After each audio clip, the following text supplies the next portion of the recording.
we're drinking the double hutch.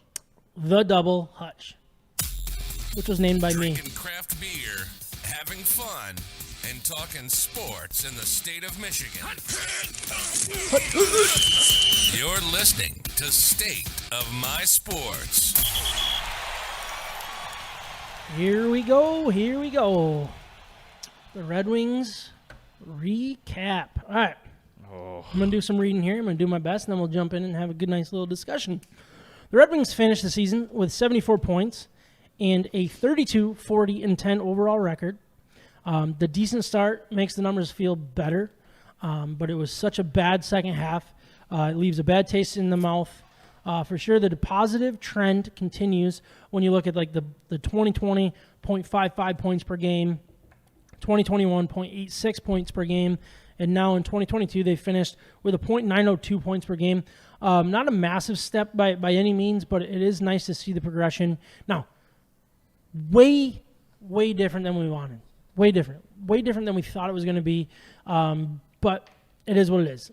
It wasn't enough for Yzerplan to re-up with now former head coach Jeff Blashill. And it really just feels like a step back rather than forward in a lot of ways. I mean, the numbers say it was a step up. The feeling is not. But we'll get into why here in a bit. They were 18-23 at the halfway point, which isn't good enough by any means, but they were in the wild card bubble, if you will. They were being talked about. They were on the graphic, which a lot of people say. But then when you go 14-27 the next half, it's awful. And the losses, some embarrassing ways. I mean, they allowed 7 goals twice, 9 goals, 11 goals, 10 goals, 11 again, 12 I think. All the way from 1 to... Yeah, they were the one team that's allowed 0 to 11 goals, I think, this year. It's just absolutely insane. The ugly was very, very ugly and is completely unacceptable, which played a huge part in Blashill's firing, or not re-upping, I guess I should say.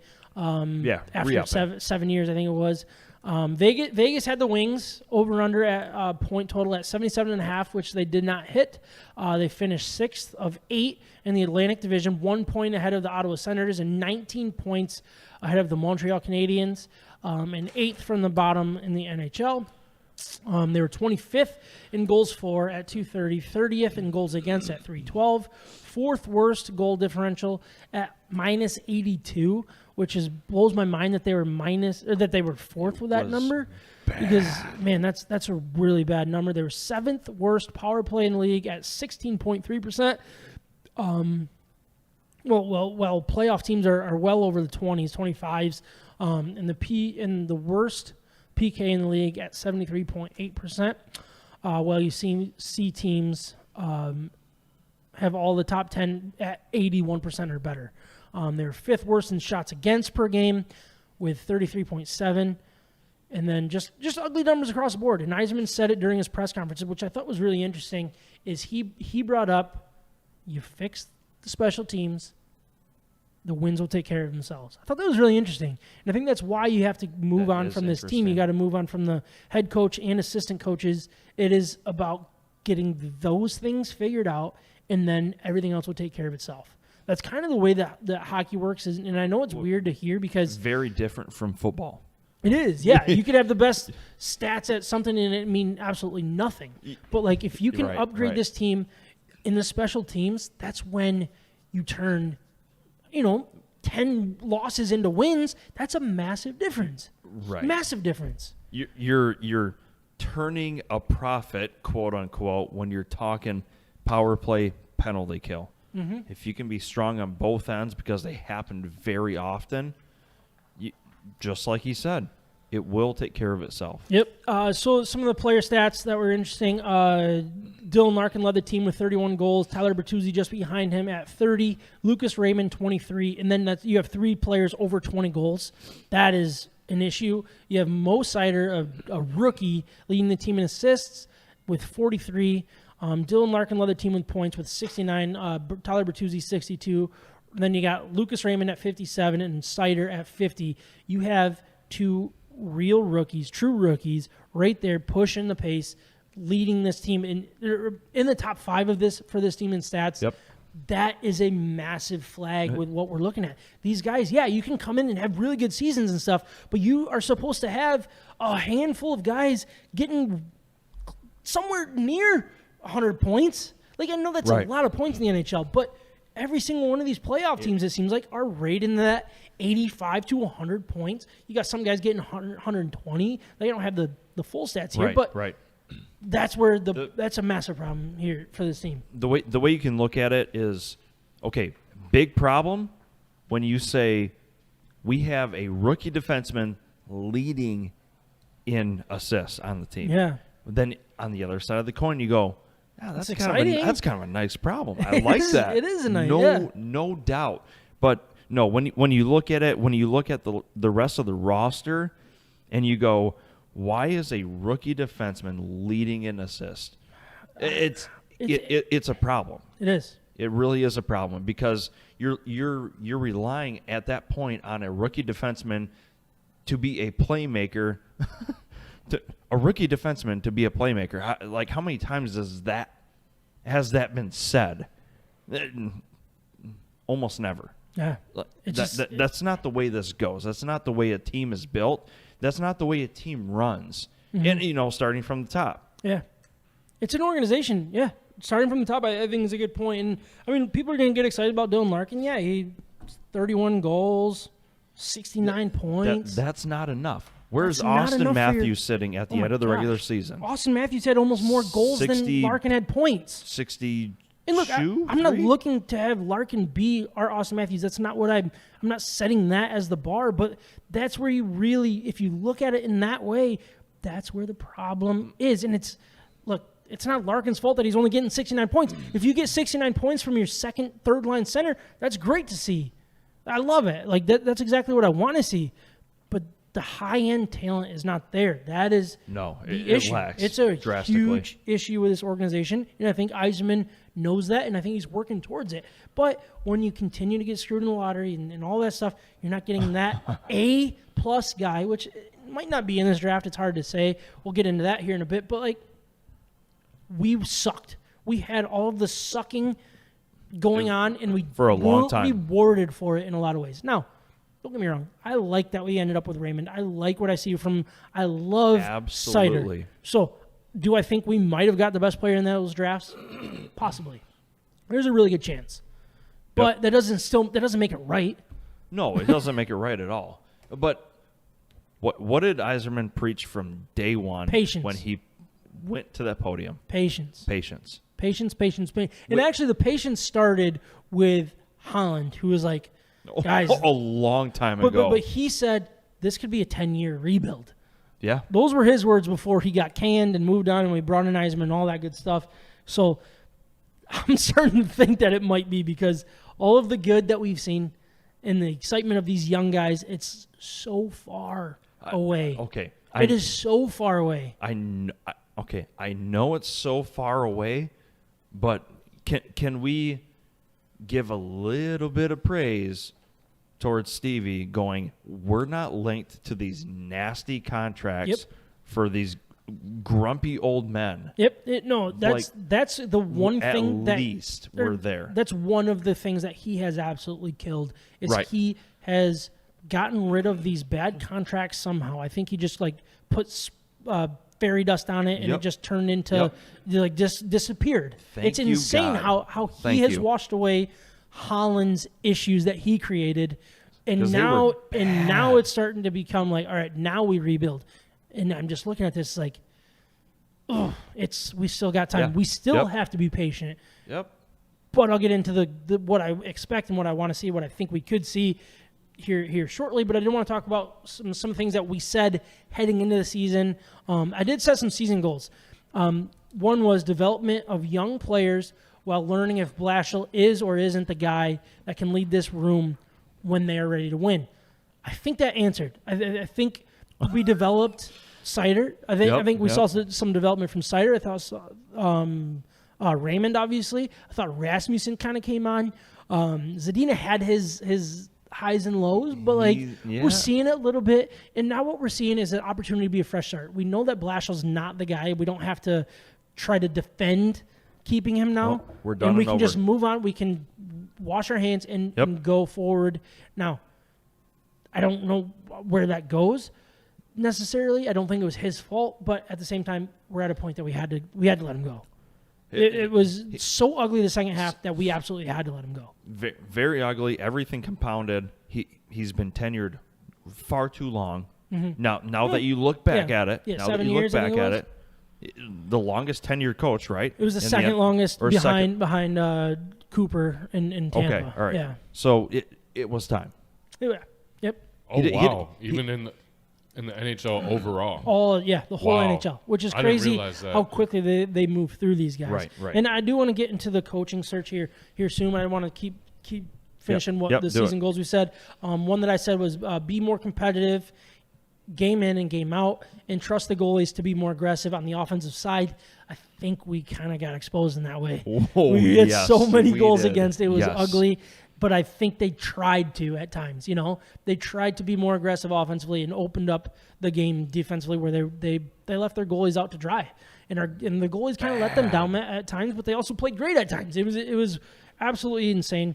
I said figure out if Larkin, Bertuzzi, and Fabry are the guys you can build around, or are they just role players rather than high-level NHLers? I look at this.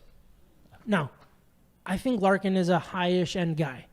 Okay. I think Bertuzzi is a role guy. I think Fabry's more of a role guy. I think there's no question in my mind that I think Larkin is better than them.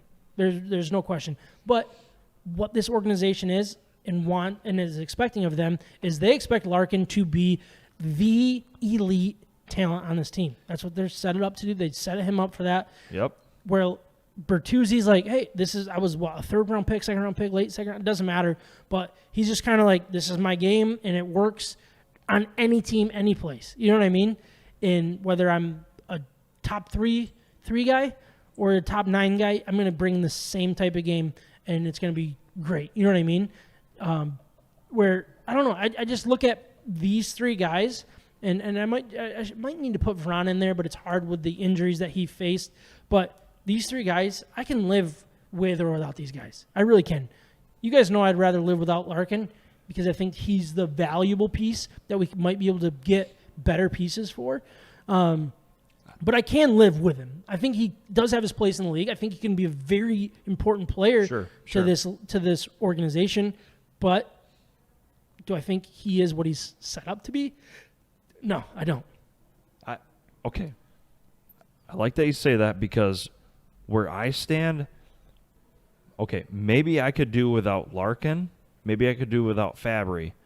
But I think, in a sense, Bertuzzi is our Malkin. Okay? I mean... Poor man's Malkin. Not a goal scorer, but... Right. To Malkin's extent. Yeah, and but... that's how I feel about that. Like, I'm just going to... The facts are the facts. Larkin, okay, you have preached time and time again he has a lack of leadership with the team, in and out of the locker room, on and off the ice. And it's a problem, okay? Mm-hmm. Now, Bertuzzi, I think he does fill in where Larkin lacks, and he can produce on the offensive side of the puck. And I think that... And his grittiness can benefit as well. I think that's a man worth keeping on the team. And I think if you can get rid of Larkin and you package him with someone else and get something really, really nice in return, that would be great. And then start and continue to rebuild from there with the whole patience mindset. Yeah, no, I agree. Some of the breakout players that we talked about, I brought up Larkin, and I said it more as he needs to be the breakout player. And I said it better be, or this could be a really ugly breakup in a tough situation. He finished the season, like I said, 71 games played, 31 goals, 38 assists. Not a bad season, but not the season of a playoff team, and that's what we're looking for. And this might be his ceiling. in a lot of ways with time and all that kind of stuff. Ryan and Mikey brought up Zadina. They said, will the upgrade supporting cast allow him to become the goal scorer he was drafted to be? I think it was we saw some hit and misses with that. I thought we saw some glimpses. It was by far his best season, but some really short highs, some really long lows. Only 10 goals and 14 assists. Yep. Oh, boy. Yep. I mean, you got to find a better supporting cast if you're going to turn him into anything valuable in the NHL. Look at those studs walking in with those suits on. Looks so good and all that stuff. Rebound player, Micah, I got to give you a lot of credit. You had Bertuzzi. Coming off the back surgery was a really good point. I forgot that he even was coming off of that. But to put up 30 goals, I don't know if you guys watched that last game. When that net was empty, it was Bertuzzi, everybody trying to feed Bertuzzi. It was like passing to him. Like, he was out there for probably the last 2 minutes trying to get that 30 goal. He got the empty net. It was funny because he ripped one off the post, and everybody was like, no. He literally went down to his knees. Like, no. Like, he just wanted that 30 goal mark so bad. And then the puck came out, and then Bertuzzi actually made a hit. And then Gagne could have easily just fired it in, but instead he dished it off, and then Bertuzzi it was so cool to see. But great, he was a great rebound player. Not the fact that he had a bad year, but he only played, what was it, the year before? 49 games, 6 goals, 13 assists, jumping up to I'm looking at Zadina. He had 9 games, 5 goals, 2 assists, up to 68 games, 30 goals, 32 assists. I love that. It's great to see. He's a dude that epitomizes just gutting things out. He guts out everything. Yep. He's important to have on a winning team. Huge. You look at any of these playoff teams this year, they would take a Tyler Bertuzzi on their team. Where does it fit necessarily is the tough part, time-wise, all that good stuff. They would love to have a guy like that. Yep. But anyways, that was the rebound player. And moving over to our Dark Horse MVPs that we brought up. Shout out to Ryan. He brought up Mo Seider. He said if he can bring the same type of game he was playing overseas here in the NHL, he will emerge as a foundational piece here in Detroit. And he absolutely nailed it and was by far our most valuable player, in my opinion. He was so important. Were his stats crazy, like off the charts? No. But he was valuable game in and game out, and he was put in a really tough situation. He was put to be the best defenseman on a team that was just, needed a good defenseman. You know what I mean? Just any defenseman, because I couldn't name another one on the team at this moment. It was. I watched a video the other day, and it was all of the hits that Mo Seider had this year. Oh, yeah. And they were all like those hits where he predicted somebody running after him, and then he just leveled them. So he did that to Kreider, I think, one game. Yeah, oh, my gosh. Man, he played up to his size and his frame, and that's awesome to see out of a young player. Yeah. I feel like young players that are that big skating around with grown men like that kind of like pump the brakes a little bit. Mm-hmm. Complete opposite, and yet, like you said, he played a significant role in the entire offense of this team, like all season long. Yeah, he didn't shy away from what was thrown at him. So after Ryan kind of brought up his point, I said, he's rookie of the year caliber, but would need some offensive numbers to gain that attention around the league. Doesn't need to put up rookie of the year numbers. Just needs to play his game. I think he did a little bit of both. He played his game, but also put up some crazy numbers. We already brought up the assists that are crazy, and currently he's the betting favorite to win Rookie of the Year. It'll be interesting to see if they screw over the Detroit like they did for Cade Cunningham. But he put up some crazy numbers. So he only got 7 goals, which he's not Nicholas Lidstrom or anything like that. But 43 assists, 50 points, -9. I know it's not that spectacular. Like that's a negative number. You don't want that. But on this team to put up only -9 is pretty impressive.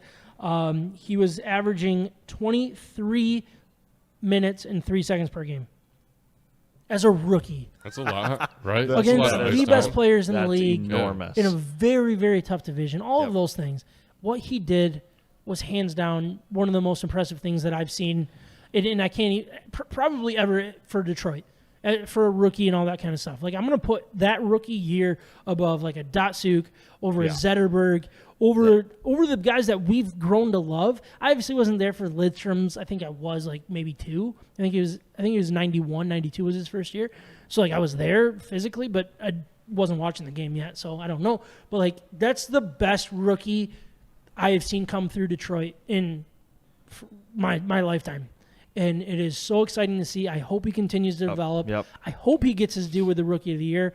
It seems like he will. Should. He should.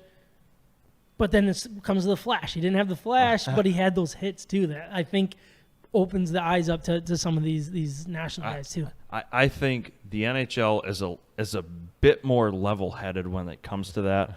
A little bit, I mean, right. Fair on it.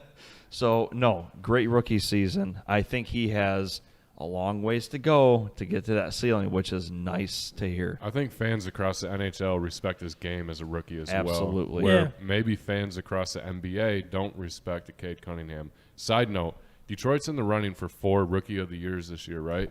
Cade, Seider. We're going to have Aiden Hutchinson and Jameson Williams? no, Torkelson, right? Well, I guess he's not he's hitting. technically not a rookie. I think he's hitting below my weight. Or what about Riley? Would Riley Green still qualify right, if he plays enough games? Is he a rookie even though they came up from the minors? Yeah, he would be if he plays enough games, but I think they're going to kind of protect that. So next year would kind of be his official rookie year. Okay, so I think they're going to play that game. If Torque goes on a run. If Torque goes on a run, it's possible. But there's a rookie that's gotten off to a great start. I can't remember his name. But anyways, no, but that's a good point.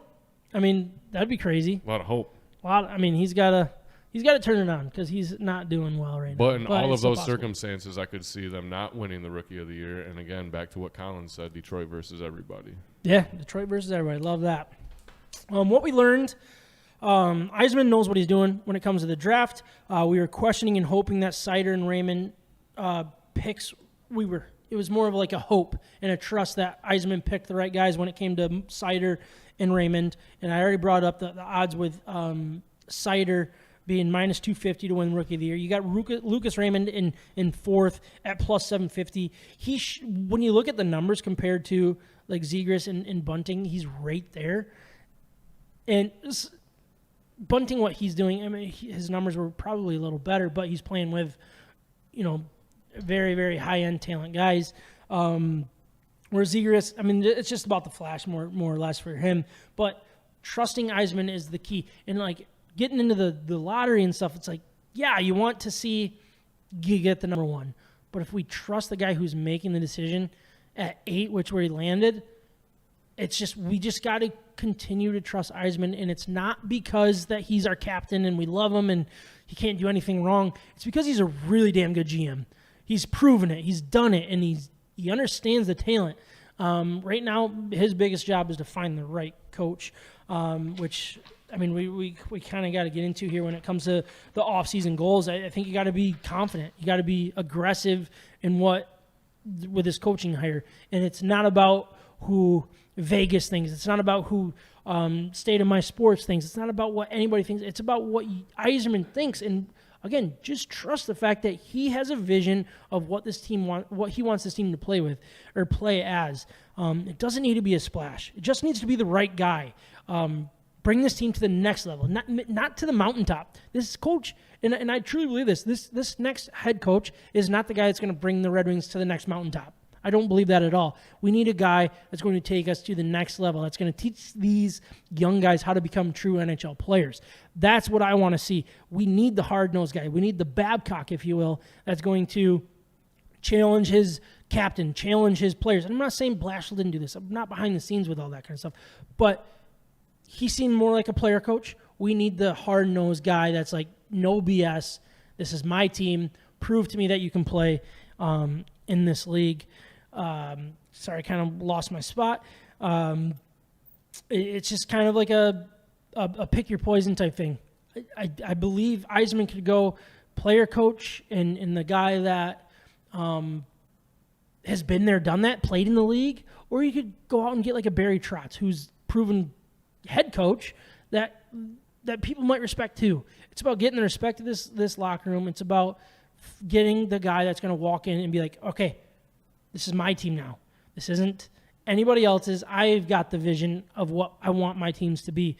I don't know if there's, Micah, do you have any names that stand out to you as who you want the Red Wings head coach to be as I catch my spot? Or is it just kind of like, Barry Trotz splash type thing. Like, what do you want? Yeah, Barry Trotz. I mean, it does make me a little bit nervous how much he's bounced around team to team, but that kind of does speak volumes for his coaching ability. Like there have been franchises that have been begging for basically like, hey, get us to those Stanley Cup finals, like not the playoffs. Get us to the finals. You want to get the guy that's going to take you to the championship right now. That's kind of where your mindset's at? No. Sorry, I took that out of context. Okay. I think Barry Trotz is a very good coach. I don't know if he is the right coach for right now because Yzerman needs to spend money. Right? Yeah. Okay, Yep. he needs to spend money. He needs to acquire talent. I think that's what this offseason is going to do. So it's going to be very indicative of what Steve Yzerman decides to do. And Barry Trotz could be that guy. I think the coaching hire is going to come after the free agency. Okay. You think they can go into the draft without a head coach? I think so. Yeah. I'm okay with it. Honestly, I'm open to anything. I really am. Quite honestly, it doesn't matter. When you go into that draft, hey, this is our guy. We have already got this nice foundation of young players. This is our guy. This is our guy. This is our guy. It doesn't matter what they think. They're happy to be on a team, and they're going to be happy to be on a team with an identity. Yep. The identity is is the issue. going. The identity is the issue. It is the issue. It's moving forward though. No, the coach doesn't create the identity. The players do. The players do. The GM. The coach. Absolutely. Yeah. I mean, I will disagree a little bit. I think the coach brings a certain identity to a team because they have the structure. Do they want to be a defensive team? Do they want to be a high-flying offense? Like, the coach kind of has that, but he's also using the talent to kind of mold that to what he wants.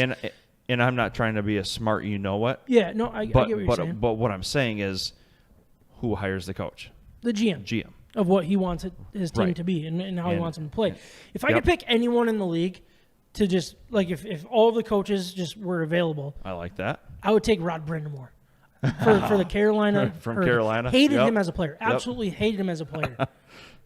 Heck of a coach. Love what he's doing. He seems to have that perfect mix of no BS, but also has the respect from the players because he's been there, done that in this league. And played for a long time. He played for a really long time. He didn't just have a time in the league. And heck of a time. I remember hating him when he was a Flyer in '97. I was like, oh, I hate this guy. Like, all of my bones in my body, I was like, I don't like this guy. And then when he won a cup with the Carolina, I was like, all right, I'm okay with that. I like him now. I think he is the best coach in the league right now. I really do. His vision, the way he has a perfect mix of no BS and has the respect for the players, I love that. And who I think could be the next guy, I'm not saying this is my guy. I'm not saying anything like that. But the one that's very interesting is Steve Ott. He's worked in St. Louis. He's been working under some pretty good coaches. He won a cup as an assistant coach, I believe. And he's got that no BS mentality because he was a bruiser, like all of that stuff, hard worker in the NHL. But he also could kind of relate to these young players and push them along to become NHLers. That is a very interesting man. Again, not saying that's who I want. I'm not saying that's who it needs to be or I'm mad or anything like that. I trust Yzerman. He did play for the Red Wings for a year. That's a good point. I'm just saying. Let's go. 4-0. That -1.5 is looking real nice right now. But yeah, that's a name that's very interesting to me. Can I tell you a name I do not want to see in Detroit ever? John Tortorella. Okay. That's an interesting one to me. I feel like his face fits like an original 16. I think. Punchable face. But I'm on board with you there, Mike. I just don't like the guy. I don't like his track record. I don't like it. He's a little weasel. I think he is the perfect bridge coach. I do. I think he could be you think he's a good bridge coach? I do. I don't. Again, going back to what I said earlier, is like I'm not looking for the guy that's going to win a Stanley Cup. That's what I don't think. I don't think that's what we need. I can agree I'm with looking that. at a 2-3 year window here of being like, all right, you a-holes need to learn how to play hockey as some NHLers. I'm gonna throw everybody to the wolves. I'm gonna hate you. I'm gonna love you. I'm gonna put my arm around you. I'm gonna do all of these things, but you're still an a-hole. You're still my player, and he is the epitome of no BS player or coach. And I think that might be what we need, especially if we're interested in trying to get something out of Larkin or something out of Bertuzzi. We need somebody to challenge these guys to become to take a massive step up. That's what we need to see. He is a massive step up, or it's a complete dumpster fire. I'm okay with either at this point. I just trust that Yzerplan knows better than me. But he's a name that I don't want to shut the door on because I do like what he has done. I like his track record too. So with the Detroit versus everybody mentality that I think most of the teams are taking on, and with the possible loose scenario of maybe Matt Stafford coming back. Oh, that's going to happen. That's going to happen. With maybe Justin Verlander coming That's back for happen. maybe a year That's or two. happen. Okay, Yep. right. Okay, so what do you think about the fans that are clamoring for Mike Babcock to come back? I wouldn't hate it. Okay. I wouldn't hate Joel Quenneville either. Okay. I wonder where you stood with that. Look, When now the that time was right. that Blashill's gone, I don't have to pretend to defend him and be like, all right, well, it's not his fault, which I still don't think it was. Now that he's gone, and I can be like, all right, we need the guy. We need the personality. We need the hard-nosed, no BS guy. 100%. That's exactly what I'm looking for. Joel Quenneville, Mike Babcock, John Tortorella, all known to be those guys. I think those are the ones that stand out to me. Now, if they don't stand out to Yzerplan, I'm going to trust that that's not what fits his locker room. Sure. But my perspective, that's what I think we need. I really do. Those guys shined the brightest mid-2000s. All of them. Yeah. Or later 2000. Well, Babcock, yeah. No, I see what you're saying. You know what I'm saying? Like They all Babcock, Quenneville, Tortorella. Yeah, they all only flourish though with like excellent goaltending. And very high-end talented teams. Yep. In general. Yep. So does that say something about, is it Kosa? Yeah, Sebastian Kosa, the goalie. Kosa? Yeah. He had a huge year, right? He had a great. He's still playing, I think, in the playoffs, right? Goaltender of the year? For the OHL, I Yeah. think, or something like that. I thought he was looking at. Was he looking at Rookie of the Year for the Kosa? Yeah. He's still playing in juniors. No, I know for the juniors. He wouldn't have been a rookie in the juniors. He's the goalie, the massive golie. Oh, that's You're right. thinking of Sorry. Berggren? No, I'm thinking of Kosa. Kosa's the goalie. He won like a goaltender award this year. He hasn't even allowed a goal in the playoffs yet. I checked. Are there any Really? Are there any other names that are affiliated with the Detroit Red Wings like organization that you're like worried about or don't want to see? I've only because I've read a couple articles where names like Sergei Fedorov and Igor Larionov have been dropped. So Larionov signed in the KHL, so he's not going anywhere. Okay. I wouldn't have wanted him. I don't want Sergei. I don't think that fits. I really don't. I don't want the Michigan hire. I don't want that. I don't want we're going to hire our guy because we love our guy. Hometown. I don't want that. I want a guy that's going to come in and ruffle some feathers. I want a guy that's going to come in and flip this organization upside down, and Yzerplan allow it to, and just be like, "Yep, we're going to mess this F and S up, and then we'll see what happens."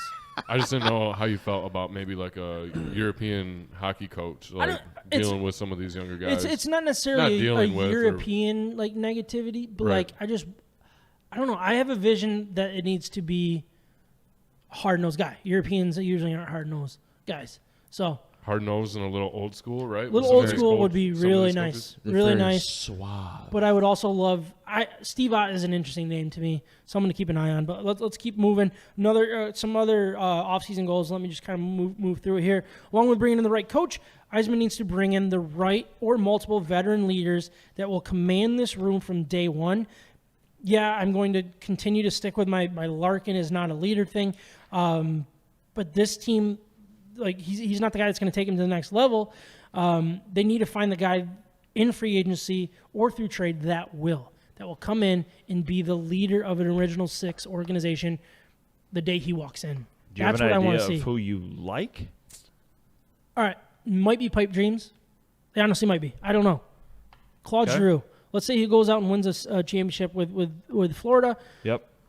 Is he interested in doing it? And that's going to be the hard part with Yzerman. It's like trying to let these guys think that it's not necessarily a rebuild, because guys that we know, guys that we want, that can kind of come in as the veteran leaders, they're looking to chase a cup. That's their goal. Oh, yeah. Now, if Yzerman can convince them that this isn't a rebuild and this is, we're this close, we're the U type of player away, a Claude Giroux, a Chris Letang, could be a couple guys that you could be aggressive with in free agency, or take advantage of the dumpster fire in Winnipeg with Mark Scheifele. I like him. He's may or may not have demanded a trade. We don't know. But then the Red Wings also need to upgrade in scoring and get true blue scorers that can just put up 30 goals in their sleep. Johnny Gaudreau, Philip Forsberg, Vincent Trocheck. These guys are big names that know how to score, that can add to the value, make it easier for the guys that we already have. Now, do I want to break the bank with them? No, not really. I want to. No. I'm still thinking patience. I really am. But I also am getting real sick of this losing thing and would like to see a true step in the right direction. Let's get to that 90-point mark. Let's get to be in the graphic when it comes to the playoffs. You know what I mean? And not just be, that was fun while it lasted, and now you just let in 11 goals again. And this was really fun, and cute Detroit sucks again. You know what I mean? If Johnny Gaudreau ended up in a Wings uniform, I would be hard 6 as to a midnight. rock. Oh my gosh. I love Johnny Gaudreau. I do. Now, he's not the guy that you're going to bring in to lead the locker room. No. But he's a guy that you can bring in and relieve some of the stress of all of the goal scoring that you need, because you need a goal scorer. You need those guys. I also really like Philip Forsberg. Guys that get 6 shots a game. That's what this team needs. You need more of that. And they're confident taking those 6 shots a game. I feel like we have enough guys on the team that aren't confident and that we can't have any confidence in taking that many shots. That's a great point. You might as well bring somebody in that might be a little bit of a puck hawk and make these younger guys compete for those shots and those scoring opportunities too, in a sense. I just think that the type of free agents that Yzerman brings in this offseason, I could see him being a little more aggressive, but I think what he does is going to tell us a lot about what he thinks of the current roster, what he thinks of Larkin, what he thinks of Bertuzzi, what he thinks of the other defensemen, Hronek and stuff like that. That's going to tell us a lot, because they need so many pieces. But how far he goes in, how deep he dives, how aggressive he is going to tell us an awful lot about what he thinks about this organization, what he thinks, how close he thinks we are. So some of these guys that you listed, what kind of length of contracts are you looking for? That's the Claude tough. Giroux and Chris Letang, they're on the back end of their careers, Yep. right? So you don't want to sign them to a long-term deal, but how far are you willing to go with some of these other guys that might be a little bit younger? I think they would be perfect for a short-term deal, maybe high money, because you can afford it. And now you bring them in to be the mentors this year. So 2 years. Next year, you're trading them and giving them that opportunity to, all right, now you can go chase a cup. Venture out. You're coming into this organization, and if we're not ready to chase a cup, we're ready to deal you to a team that's ready to chase a cup. And we'll eat your salary, so they're getting a good deal. We're getting value for you. That's where I just feel like that's what he tried to do with Mark Stahl. That's what he tried to do with Leddy, and he got a little less back than what he gave up for him. But he's been trying to do that at a lower scale. This is time to go big scale and get the guys that I don't know. It's going to be interesting. It is. Now, those are pipe dream guys that I don't think will want to come to Detroit unless Yzerman has a way to convince them that this is closer than it looks. You know what I mean? So it'll be really, really interesting to see how it all pays off and kind of lays out. So what I wanted to do is put you guys kind of on the spot here. If you guys don't want to do it, I'll do it. But this time next year, what are we saying about this team? Where are they at? Are we closer? Are we farther away? Are we watching the Red Wings on a Tuesday night at the Hops? Or are we – or where do you expect to see? What I expect to see is we're not going to be playoff bound like my hopes and dreams tell me, right? We're going to have an identity. I like that. We are going to have an identity, and that is the minimum goal. If we don't meet that, I will be furious. Yep. I think that's great. Give me an identity. Give me just a little glimmer of hope beyond Lucas Raymond, beyond Mo Sider. I guess that's where I'm at. Identity. All right, John. I want them to be the Nashville Predators of this season. I want them to make the playoffs. I want them to know that they might not be the caliber of these top teams if they're the low seed going into the playoffs and they get swept by like a team like Colorado, maybe in the Eastern Conference. I don't know who's comparable. Anyway. Panthers. It'd be nice for them to skate on the same ice because then they know that they've like earned that designation and a little bit of respect in the league. You know, this year they kind of flirted there for a while with like a chance at a wild card in the right spot. Be cool to see them take that next step. Yeah, I would love to see it. I don't expect it. I don't think we have to see it because you look at the teams ahead of them. You know, in their division, in Atlantic Division alone, you got the Panthers, Leafs, Lightning, and Bruins. Like, it's not necessarily about taking a step up. It's about one of these teams taking a massive step back. They were all over 100 points, and that's where it's like Red Wings would have to go from, what did I say, like, was it 72, 74, somewhere around there, all the way to 100 points just to get into the playoffs. I don't see that being possible. But you can show that you belong on the same ice and just miss out, and that would be enough for me in a lot of ways. It really would. Now, do I want them to make the playoffs and get swept? Yeah, maybe. I wouldn't hate it. I would love to sit and watch a playoff game. That's coming from a pretty generous lifetime Red Wings fan that got to watch them make the playoffs for 25 years. So part of me just wants that taste back, right, in the locker room. Get out there, get some experience. Yep. Again, if you get swept, you get swept, but making the playoffs is huge. Yep. And then going back to what Micah said with the identity thing, if we're still questioning what this identity is, they better have moved on from the likes of Larkin, Bertuzzi, Fabry, maybe even Verana. Like, if you don't know what you're going to be yet, and all of these guys are still walking around wondering where they belong in this league while they're still the guys getting the biggest numbers, that's when they better be freaking off this roster. You got to dump everything. You need to dump everybody. Yep. And if you're not to that, where I was talking, then you better be bottom of the barrel because you moved all these guys at the deadline. And that's kind of where I'm at with this team. It's like, you better increase your draft lottery odds. Exactly. I'm perfectly fine with that. Like, let's get it going. What did Carrie say about the Detroit thing here? She said that all of Detroit is in the same spot in a way. Do you trust our management? Yeah, no, that's true. We're just all hoping. Full of hopium. Just give me a little taste of that hopium. Just shoot it right in the veins. I'm all ready for some hopium. Just give it to me. All right, so rank your general managers in order 1 through 4 that you have the most trust in. All right. So Yzerman is at the top. Okay. Is that your question? Avila. That's my question, but Avila Carrie has full trust in Can I put like several people below or above Avila, even though they might not be general? I think I might deserve to be ahead of Avila. A couple minor league general managers. Yeah, is there a minor league general manager we can throw in there? Who's the second in line GM for the Red Wings? Is it Draper? So Draper. So you got Larkin. Not Larkin. You got Yzerman at the top. I would say Brad Holmes. I really like Brad Holmes. The Pistons one. Weaver. I do like what he's done. So I would put them 1A, 1B. Let's put Weaver ahead of him because I think he's got a little more street cred in the way to build this thing than Holmes. And then Avila is far down the list. That's where I'm at, which we're going to get into here very soon. Are we good? Are we moving on? Oh, yeah. I just wanted your opinion. Did you have one, Micah? Or I was right? Or you can just agree with me. It's so hard. It's a mumble jumble. So, all right, real quick, I didn't want to wrap up the Red Wings talk with the lottery odds. Fine. And then we'll just move on. Unless did you want to do this quick? Okay. Yzerman, Holmes, Avila, and Weaver. You would put Avila over Weaver? Are you watching this Tigers organization? No, we'll save it. We'll save it for the Tigers talk. We'll save it for the John. Do you want to give yours? I would probably go, yeah, probably Yzerman, Weaver, Holmes.